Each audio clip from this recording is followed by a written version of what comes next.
Assalamualaikum warahmatullahi wabarakatuh. Sebelum dilanjut, yuk nyari posisi terenaknya dulu biar teman-teman semuanya bisa fokus menyaksikan dan menyimak apa yang akan disampaikan. Dan jangan lupa simak sampai akhir agar tidak salah paham. Para pecinta Kiai Haji Raden Muhammad Khalil As'ad Samsul Arifin, baik santri, alumni, maupun simpatisan Pondok Pesantren Wali Songo Situbondo, tentunya tak asing lagi dengan himbauan dari beliau agar kita belajar dan mendalami ilmu bela diri. Tak sekali dua kali beliau, Kiai Haji Raden Muhammad Khalil As'ad, menyampaikan himbauan beliau agar kita khususnya umat Islam agar mempunyai ilmu bela diri dan belajar ilmu bela diri. Tentunya dengan niatan untuk menjadi benteng agama dan untuk kesiapan jihad di jalan Allah Subhanahu wa Ta'ala. Bukannya ingin mencari musuh, namun selain bela diri adalah olahraga yang tentunya dianjurkan dalam Islam untuk mempunyai jasmani yang sehat, juga untuk menjadikan bela diri sebagai benteng dalam agama dan jihad fi sabilillah. Sebagaimana firman Allah Subhanahu wa Ta'ala, dan siapkanlah untuk menghadapi mereka kekuatan apa saja yang kamu sanggupi, dan dari kuda-kuda yang ditambat untuk berperang, yang dengan persiapan itu kamu menggentarkan musuh Allah dan musuhmu, dan orang-orang selain mereka yang kamu tidak mengetahuinya, sedang Allah mengetahuinya. Apa saja yang kamu nafkahkan pada jalan Allah, niscaya akan dibalasi dengan cukup kepadamu dan kamu tidak akan dianiaya atau dirugikan. Al-Quran Surah Al-Anfal ayat 60. Berdasarkan dengan firman Allah tersebut, jika bela diri diniatkan untuk menjadi benteng dan mempersiapkan diri melawan musuh-musuh Allah dan agama, serta untuk jihad fi sabilillah, maka akan mendapatkan nilai pahala. Lain halnya dengan niat hanya sekedar hobi dan mengisi waktu luang yang dihukumi mubah atau hanya sekedar boleh.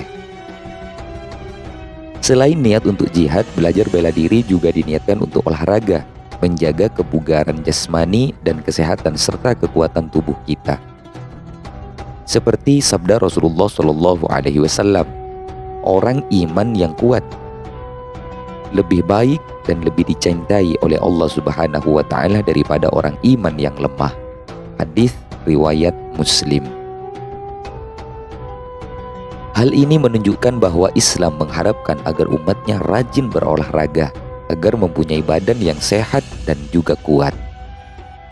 Tahukah Anda ada berapakah olahraga yang dianjurkan dalam Islam dan tentu saja bernilai pahala jika Anda menekuni dan mempelajarinya? Dalam salah satu hadis dikatakan, ajarilah anak-anak kalian berkuda, berenang, dan memanah. Hadis riwayat Bukhari dan Muslim. Berdasarkan hadis tersebut, dapat kita simpulkan bahwa olahraga yang disunnahkan dalam Islam adalah berenang, berkuda, dan memanah. Berkuda menjadi urutan pertama yang disebutkan dalam hadis tersebut. Banyak kebaikan dan keutamaan dalam berkuda. Rasulullah Shallallahu Alaihi Wasallam menyebutkan keutamaan berkendara dengan kuda. Allah telah tetapkan pada ubun-ubun kuda itu terdapat kebaikan hingga hari kiamat. Sebagaimana disebutkan oleh Nabi Shallallahu Alaihi Wasallam, pada ubun-ubun kuda itu telah ditetapkan kebaikan hingga hari kiamat. Hadis riwayat Bukhari. Urutan berkuda adalah urutan yang pertama, dan juga yang nomor dua adalah memanah. Memanah juga merupakan olahraga yang sangat dianjurkan oleh Nabi Muhammad SAW, sebagaimana sabda beliau SAW, memanah dan berkudalah, dan kalian memanah lebih aku sukai daripada berkuda. Hadis riwayat Ahmad, Tirmizi, dan Ibnu Majah. Hadis ini disahihkan oleh Syekh Al-Albani.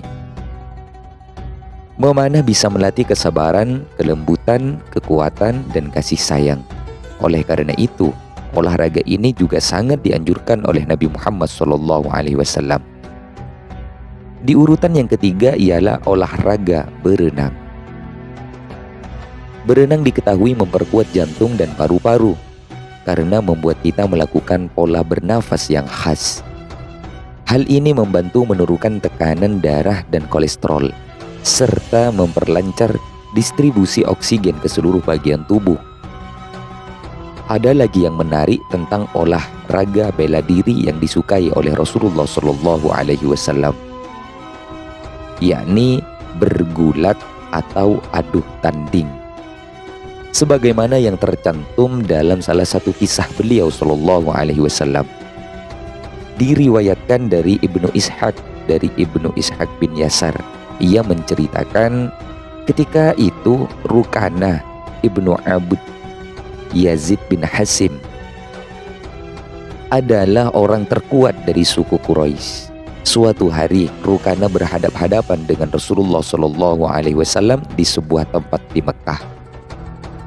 Nabi Muhammad SAW berkata kepada Rukanah, "Hai Rukanah, mengapa engkau tidak takut kepada Allah dan tidak mau menerima dakwahku?" "Seandainya aku tahu bahwa yang kamu katakan itu benar, maka aku akan mengikutimu," jawab Rukanah. Nabi SAW pun kemudian menantang Rukanah untuk bergulat. "Bagaimana pendapatmu jika aku mengalahkanmu dalam pertandingan gulat? Apakah kamu akan membenarkan apa yang aku dakwahkan kepadamu?" "Baik," jawab Rukanah. "Ayo, majulah. Mari kita bertarung," tantang Rasulullah SAW. Kemudian Rukanah bangkit dan melawan Rasulullah SAW. Maka ketika Rasulullah SAW menyergapnya dan merobohkannya, ia tidak peduli sedikit pun untuk melawan Rasulullah SAW. Kemudian Rukanah bangkit lagi dan meminta beliau mengulangi lagi pertandingan.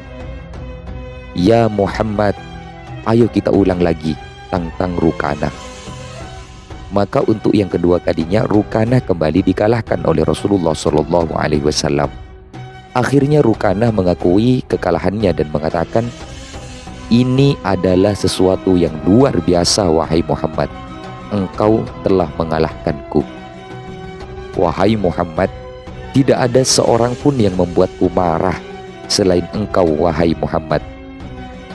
Engkau telah mengalahkanku dan sekarang aku bersaksi bahwa tiada Tuhan selain Allah dan bahwa engkau adalah utusan Allah." Dari beberapa keterangan yang sudah saya sampaikan, teramat penting untuk kita agar belajar ilmu bela diri dan berolahraga dengan niatan membentengi agama Allah Subhanahu wa Ta'ala dari musuh-musuh Allah, dan juga jihad fi sabilillah dan menjaga kebugaran jasmani serta rohani kita. Semoga penjelasan kali ini mendatangkan manfaat yang besar untuk kita dan juga mendatangkan barokah kepada kita semuanya. Amin. Allahumma ya rabbal alamin.